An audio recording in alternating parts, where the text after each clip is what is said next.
Students, ये ultraviolet और visible spectroscopy हम डिस्कस कर रहे थे। इस तरह का इसका स्पेक्ट्रम होता है। एब्जॉर्बेंस वर्सेस लैम्डा मैक्सिमम इसको ड्रॉ करता है इंस्ट्रूमेंट स्पेक्ट्रोफोटोमीटर अपने आप ही। ठीक है, मैंने जस्ट शो करने के लिए बनाया हुआ है कि इस तरह से कर्व होता है। इसमें एक हाइट आती है जिसको बोलते हैं मैक्सिमम एब्जॉर्प्शन, और उसकी कोरस्पॉन्डिंग वेवलेंथ को बोलेंगे लैम्डा मैक्सिमम। जो ब्यूटाडाइन जो मैंने यहाँ लिखी हुई है, ब्यूटाडाइन 1 2 3 4 ब्यूटाडाइन 2 डबल बॉन्ड है, इसकी लैम्डा मैक्सिमम है 217 नैनोमीटर। Epsilon maximum that is molar absorption maximum that is 20,900। Now next is chromophore. The chromophore any group which exhibit the absorption of electromagnetic radiation. कोई भी फंक्शनल ग्रुप आपके molecule के अंदर है जिसकी वजह से वो लाइट मॉलिक्यूल एब्जॉर्ब कर रहा है, इलेक्ट्रोमैग्नेटिक रेडिएशन एब्जॉर्ब कर रहा है इन विजिबल और अल्ट्रावायलेट रीजन, उस ग्रुप को हम क्रोमोफोर बोलते हैं। ऐसा ग्रुप जिसमें एक या एक से ज़्यादा डबल बॉन्ड हो वो पाई से पाई स्टार ट्रांजिशन शो कर सकता है। और ऐसा ग्रुप जिसमें हेट्रो एटम हो, nitrogen, oxygen, chlorine, bromine, iodine etcetera, sulphur, जिसमें लोन पेयर भी हो, नॉन बॉन्डिंग इलेक्ट्रॉन भी हो, तो वो पाई टू पाई स्टार तो शो कर ही सकता है, एन टू पाई स्टार भी शो कर सकता है, n to sigma star, non bonding to pi star, non bonding to sigma star भी शो कर सकता है। जैसे अगर एक ही बॉन्ड है तो एक ही डबल बॉन्ड है, अगर ये इक्वल टू है लगाया हमने, तो जैसे इथीन है तो pi to pi star lambda maximum 175 होती है। ये मैक्सिमम कहाँ आएगा 175, और एप्सिलॉन मैक्सिमम है इसका 15,000। Similarly pi to pi star अगर इसका कार्बोनाइल ग्रुप का है तो 180 पे 10,000 इसका एप्सिलॉन मैक्सिमम है। एन टू पाई स्टार 285 पे, बहुत कम एनर्जी, बहुत ज़्यादा wavelength 285।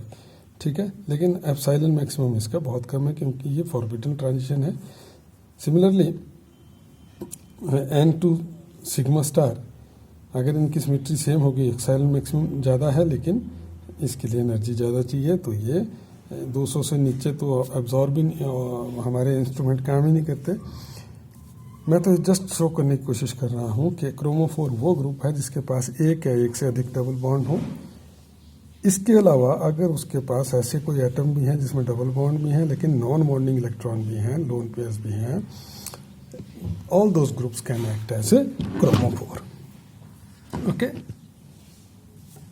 To compounds with same chromophore absorb same lambda maximum, same wavelength absorb करते हैं, और सेम ही उनका क्या होता है एप्सिलॉन मैक्सिमम, एब्जॉर्प्शन कोएफिशिएंट भी क्या होता है, सेम होता है। So it is possible to identify particular chromophore functional group in an unknown sample by comparing it with the data of already known compound। आपके पास एक चार्ट है जिसके ऊपर हर एक कंपाउंड की आपने वो रखी हुई है, पता है आपको कि इसकी लैम्डा मैक्सिमम इतनी है, इसकी इतनी है। अननोन सैंपल का आपने रिकॉर्ड लिया और उसको मैच किया, किसके साथ मैच कर रहा है, तो उसका फंक्शनल ग्रुप, उसका क्रोमोफोर वही होगा, आई बात समझ में, जिसके साथ वो मैच कर रहा है। Next is auxochrome. ऑक्सोक्रोम वो ग्रुप है जो खुद तो लाइट एब्जॉर्ब नहीं करता, लेकिन क्रोमोफोर के साथ, लाइट एब्जॉर्बिंग फंक्शनल ग्रुप के साथ अगर इसको कंजुगेट किया जाए, जोड़ा जाए, तो ये क्या होता है, ये लैम्डा मैक्सिमम को शिफ्ट करता है टुवर्ड लॉन्गर वेवलेंथ। ठीक है, और साथ ही साथ इंटेंसिटी ऑफ एब्जॉर्प्शन भी को क्या करता है, इंक्रीज करता है। ऐसे ऑक्सोक्रोम वो एक्ट कर सकते हैं जिनके पास लोन पेयर हो, OH, NH2, OR, NHR। सो ये इनके पास लोन पेयर्स हैं। देखिए कोई डबल बॉन्ड नहीं है, एब्जॉर्ब नहीं कर सकता 200 से ऊपर, लेकिन अगर ये लोन पेयर्स किसी डबल बॉन्ड के साथ जुड़ जाएं कंजुगेशन में, अल्टरनेट पोजीशन पे, तो कंजुगेशन एक्सटेंड होगी। कंजुगेशन एक्सटेंड करने से हमने पिछले वीडियो में देखा था कि हाईएस्ट ऑक्यूपाइड मॉलिक्यूलर ऑर्बिटल और लोवेस्ट अनऑक्यूपाइड मॉलिक्यूलर ऑर्बिटल के बीच का एनर्जी गैप कम हो जाता है। एनर्जी गैप कम होने की वजह से वेवलेंथ जो है ऑफ एब्जॉर्प्शन वो इंक्रीज होगी। जैसे यहाँ पे ये मैंने शो किया हुआ CH2 double bond CH NH2 लगाया है, इसका लोन पेयर यहाँ को आया, ये यहाँ को गया, कंजुगेशन हो गई, रेजोनेंस, ये स्ट्रक्चर बनी CH2 नेगेटिव और यहाँ पे NH2 पॉजिटिव और डबल बॉन्ड इधर आ गया, यहाँ सिंगल बॉन्ड था, कंजुगेशन हो गई. So energy gap between homo and LUMO will increase, so longer wavelength and greater epsilon maximum will be absorb. Benzene का देख लो, बेंजीन में कोई वो नहीं है, इसकी एप्सिलॉन मैक्सिमम 203 है, लैम्डा मैक्सिमम 255 है, लेकिन जैसे इसके साथ है एन, क्योंकि इसमें 3 पाई बॉन्ड्स हैं, ये क्रोमोफोर हैं, हर एक डबल बॉन्ड क्रोमोफोर है, सो 3 क्रोमोफोर कंजुगेशन इधर. तो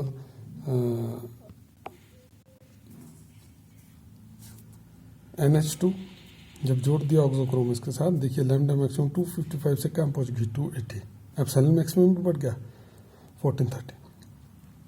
ठीक है. फिर change in position and intensity of absorption. अगर सिंगल डबल बॉन्ड है तो आपको पता है कि वो 200 से नीचे एब्जॉर्ब कर रहा है, लेकिन 2-3 डबल बॉन्ड को अगर मैं साथ में जोड़ दूं तो 280, 255, 217 इस तरह से लैम्डा मैक्सिमम. तो पोजीशन ऑफ एब्जॉर्प्शन चेंज हुई, 200 से ऊपर चली गई. इंटेंसिटी ऑफ एब्जॉर्प्शन इंक्रीज हुई या डिक्रीज हुई, तो इनको क्या बोलेंगे, शिफ्ट, चेंज. तो अलग अलग तरह के चेंजेस हैं. देखिए पहली है बैथोक्रोमिक शिफ्ट, रेड शिफ्ट के नाम से जाना जाता है इसको. Red shift means longer wavelength की तरफ को. सो लैम्डा मैक्सिमम इंक्रीज हुई by number 1 attachment of an auxochrome. मैंने पहले कह दिया ऑक्सोक्रोम अटैच करते हैं तो लॉन्गर वेवलेंथ की तरफ को शिफ्ट होता है absorption maximum of the graph. ठीक है. तो ऑक्सोक्रोम क्योंकि कंजुगेशन एक्सटेंड होती है. दूसरा है कंजुगेटिंग 2 और मोर क्रोमोफोर, 2 या 3 क्रोमोफोर. जैसे इथीन में एक ही था लेकिन बेंजीन में 3 है. इथीन 170 के आसपास एब्जॉर्ब करती है, ये 255 भी करती है, क्योंकि 3 कंजुगेशन में आगे 3 क्रोमोफोर. तो एक से ज़्यादा क्रोमोफोर अगर करेंगे, जैसे इथीन है 170 नैनोमीटर पे है, ब्यूटाडाइन 2 डबल बॉन्ड आए, 2 क्रोमोफोर हो गए in conjugation with each other, एक double bond single bond alternate position में. ठीक है. तो इसकी 170 नैनोमीटर है, इसकी 217 है. 170 पे तो हमारा स्पेक्ट्रोफोटोमीटर काम ही नहीं करता जो ऑर्डिनरी है, वो 200 से ऊपर काम करता है, तो इसमें काम करेगा वो ब्यूटाडाइन में. तीसरा है by decreasing the polarity of solvent. ये सॉल्वेंट इफेक्ट अभी हम डिस्कस कर रहे हैं, उससे भी क्या होती है, रेड शिफ्ट होती है, लॉन्गर वेवलेंथ की तरफ को जाता है. रेड वेवलेंथ शिफ्ट या बैथोक्रोमिक शिफ्ट से जस्ट अपोजिट डिक्रीज करनी wavelength, that is called hypsochromic shift, और उसको ब्लू शिफ्ट भी कहता है. ब्लू क्योंकि ये स्पेक्ट्रम की ब्लू एंड की तरफ को, red shift longer wavelength red and की तरफ को, तो इसलिए रेड और ब्लू नाम भी रखे हैं इनके. Hypsochromic shift lambda maximum decrease करने, just opposite of bathochromic shift. या अटैचमेंट था, नीचे आ जाएगा removal of auxochrome, removal of conjugation by increasing the polarity of solvent. तो ये हिप्सोक्रोमिक शिफ्ट हो जाएगी. फिर थर्ड है हाइपरक्रोमिक शिफ्ट. यहाँ epsilon maximum molar absorptivity increase करनी है, ये ऑक्सोक्रोम इंट्रोड्यूस करने से होती है. ठीक है. हिप्सोक्रोमिक शिफ्ट लेस करनी है ई मैक्सिमम की वैल्यू. ये ऐसा ग्रुप अटैच करना पड़ेगा मॉलिक्यूल में जिसकी वजह से geometry of molecule get distorted. So 4 तरह की शिफ्ट हुई, bathochromic, red shift, lambda maximum increase होगा, hypsochromic, blue shift, lambda maximum decrease होगा, hyperchromic, E maximum epsilon maximum increase होगा, हाइपोक्रोमिक, एप्सिलॉन मैक्सिमम डिक्रीज होगा. ठीक है. अब आते हैं सॉल्वेंट इफेक्ट पे, कि जो जिसके सॉल्यूट और सॉल्वेंट तो जिसका हमने लेना है, सॉल्वेंट जिसमें हमने घोला है, उसका पहला इफेक्ट होता है इफेक्ट ऑन फाइन स्ट्रक्चर. देखिए अगर हमने सॉल्वेंट नहीं लिया होता या बहुत ही नॉन पोलर सॉल्वेंट लिया हो तो इस तरह की ऐसे ग्राफ आना चाहिए था, छोटी छोटी peaks. This is called fine structure. लेकिन जैसे हम पोलैरिटी इंक्रीज करते हैं, ज़्यादा पोलर सॉल्वेंट लेता है, ये फाइन स्ट्रक्चर डिस्ट्रॉय होती है और स्मूथ ग्राफ मिलता है. So more is the polarity of solvent, more is the smoothness. Smooth पहला इफेक्ट ये हो गया, फाइन स्ट्रक्चर डिस्ट्रॉय कर देता है। ये बड़ी अच्छी बात नहीं है। फाइन स्ट्रक्चर अगर रहती ग्राफ में तो ज़्यादा इंफॉर्मेशन मिलती मॉलिक्यूल के बारे में। Second is effect on position and epsilon maximum of absorption. देखिए अभी हमने डिस्कस किया था कि पहले तो ये कि इफेक्ट सिर्फ पोलर कंपाउंड्स पे पड़ता है, नॉन पोलर पे ज़्यादा इफेक्ट नहीं पड़ता चेंज इन पोलरिटी का, ठीक है। अब किस किस पे होगा, shift in n to pi star, non bonding to pi star transition अगर है उसमें होता है। देखिए ये नॉन पोलर सॉल्वेंट में अगर लिया तो डेल्टा ई की वैल्यू कम है, कम वैल्यू है तो लॉन्गर वेवलेंथ चलेगी, कम एनर्जी है। जैसे ही पोलर सॉल्वेंट लाते हैं ग्राउंड स्टेट, ये जो ग्राउंड स्टेट है ये ज़्यादा स्टेबलाइज होती है, एक्साइटेड स्टेट कम स्टेबलाइज होती है नॉन पोलर में। सो ये ज़्यादा नीचे चलेगी ग्राउंड स्टेट, एनर्जी गैप बढ़ गया, एनर्जी गैप बढ़ गया तो लैम्डा मैक्सिमम डिक्रीज होगी। Lower is the wavelength, more is the energy, more is the wavelength, less is the energy. और पाई टू पाई स्टार में उल्टा होता है। पाई टू पाई स्टार में क्या होता है कि जो ये एक्साइटेड स्टेट है pi star, this is more stabilized in polar solvent, और ये नॉन पोलर लेस स्टेबलाइज्ड है और एनर्जी गैप और भी कम हो जाता है, ये ज़्यादा स्टेबलाइज हो जाती है पोलर सॉल्वेंट में। सो डेल्टा E2 बहुत कम, डेल्टा E1 बहुत ज़्यादा। सो अब कम एनर्जी चाहिए ट्रांजिशन के लिए तो lambda maximum pi to pi star के लिए अगर हम पोलरिटी इंक्रीज करते हैं तो लैम्डा मैक्सिमम इंक्रीज करती है to a longer wavelength. Okay, so next is shift in n to pi star. ये हाइड्रोजन बॉन्डिंग सेंसिटिव होते हैं।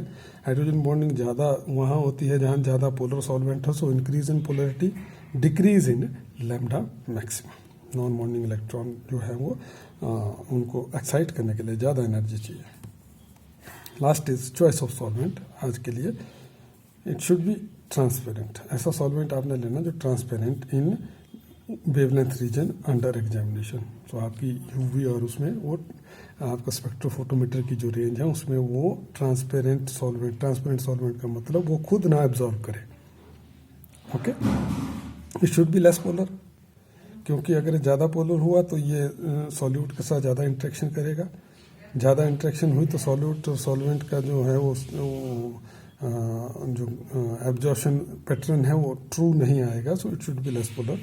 95% इथेनॉल 210 से ऊपर एब्जॉर्ब नहीं करता तो हमारे काम चल पड़ता है। द बेस्ट 95% ही है। उसके अलावा नॉर्मल हेक्सेन है, साइक्लोहेक्सेन है, मिथेनॉल है, वाटर है, ईथर है, ये सभी 210 से ऊपर एब्जॉर्ब नहीं करते हैं। तो आपकी चॉइस जो है वो इन सॉल्वेंट में से किसी को भी जिसके अंदर बढ़िया से वो तुरंत खुल जाए सैंपल आपका, तो उसमें लेके ये आपने सैंपल रिकॉर्ड करना है इसका अल्ट्रावायलेट एंड विजिबल स्पेक्ट्रम। ठीक है, okay, this is sufficient for today.